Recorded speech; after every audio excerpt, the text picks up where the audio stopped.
తెలంగాణ శతాబ్ది ఉత్సవాలకు తల్లి సోనియా గాంధీ తప్పనిసరి వస్తారని ప్రభుత్వ విప్ ఎమ్మెల్యే బీర్ల ఐలయ్య తెలిపారు. శతాబ్ది ఉత్సవాలకు సోనియా గాంధీని ఎలా ఆహ్వానిస్తారని మాజీ మంత్రి జగదీష్ రెడ్డి మతిలేని మాటలు మాట్లాడుతున్నారని ఐలయ్య ఆగ్రహం వ్యక్తం చేశారు. తెలంగాణ ఇచ్చిన దేవత కాబట్టే సీఎం రేవంత్ రెడ్డి సోనియమ్మను ఆహ్వానించారని తెలియజేశారు. సోనియమ్మ తెలంగాణ ఇవ్వకపోతే కేసీఆర్ జగదీష్ రెడ్డికి పదవులు ఎలా వచ్చాయని మండిపడ్డారు. సోనియమ్మను విమర్శిస్తే బీఆర్ఎస్ నేతలను తెలంగాణ ప్రజలు తరిమి కొడతారని అన్నారు. మాజీ మంత్రి జగదీష్ రెడ్డి మతిలేని మాటలు మాట్లాడుతున్నాడు. తల్లి సోనియమ్మ దయ వల్లనే తెలంగాణ సిద్ధించింది. ఆ రోజు తల్లి సోనియమ్మ దేవత అని ఈరోజు ఉత్సవాలకు గౌరవ ముఖ్యమంత్రి రేవంత్ రెడ్డి గారు తల్లి సోనియమ్మను తెలంగాణకు ఆహ్వానించిన సమయంలో తల్లి సోనియమ్మ పట్ల జగదీష్ రెడ్డి గారు చేసినటువంటి వ్యాఖ్యలు తీవ్రంగా ఖండిస్తున్నాం. ఇలా తల్లి సోనియమ్మ తెలంగాణ ఇవ్వకపోతే కేసీఆర్ కానీ మాజీ మంత్రి జగదీష్ రెడ్డి కానీ మీకు ఇలా పదవులు ఎక్కడి నుంచి వచ్చేది?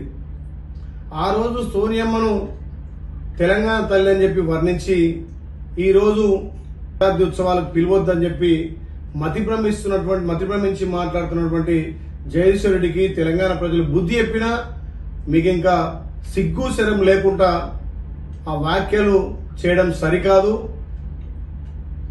తెలంగాణ వచ్చిన తర్వాత ఈ 9.5 సంవత్సరాలు తెలంగాణ ద్రోవులకు పెద్దపీట వేసింది మీ కేసీఆర్ ప్రభుత్వం. ఇలా గౌరవ ముఖ్యమంత్రి రేవంత్ రెడ్డి గారు వాళ్ళకు తల్లి సోనియమ్మను ఆహ్వానించి అదేవిధంగా తెలంగాణ ఉద్యమకారులకు కూడా సన్మానం చేద్దామని చెప్పి ఒక గౌరవప్రదంగా తెలంగాణ సెంటిమెంటు, తెలంగాణ చిన్న సాయం చేస్తేనే మర్చిపోయినటువంటి తెలంగాణ ప్రజలు ఆ తల్లి ఒక విధంగా కాంగ్రెస్ పార్టీ ఆంధ్రలో నష్టపోయినా సరే తెలంగాణ విద్యార్థులు బలిదానం చేసుకోవద్దు, తెలంగాణ ప్రజల 60 సంవత్సరాల కళ నెరవేర్చాలని చెప్పి తల్లి సోనియమ్మ తెలంగాణ ఇస్తే ఆ రోజు కేసీఆర్ కుటుంబ సభ్యులంతా కూడా పోయి తెలంగాణ తల్లి సోనియమ్మ దగ్గర మోకరిల్లి పార్టీని విలీనం చేస్తున్న మీరు ఇలా తెలంగాణ తల్లి సోనియమ్మ దశాబ్ది ఉత్సవాలకు రావడాన్ని మీరు వ్యతిరేకిస్తారంటే మీ అవివేకం, మీకు బుద్ధి లేని తరంగా తెలంగాణ ప్రజలు గుర్తించుడు. మరొక్కసారి సోనియమ్మ గురించి కానీ సోనియమ్మకు వ్యతిరేకంగా మాట్లాడితే తెలంగాణ ప్రజలు మిమ్మల్ని తరిమి కొడతారు. మొన్న జరిగినటువంటి ఎలక్షన్లోనే మీకు తెలంగాణ ప్రజలు బుద్ధి చెప్పిర్రు.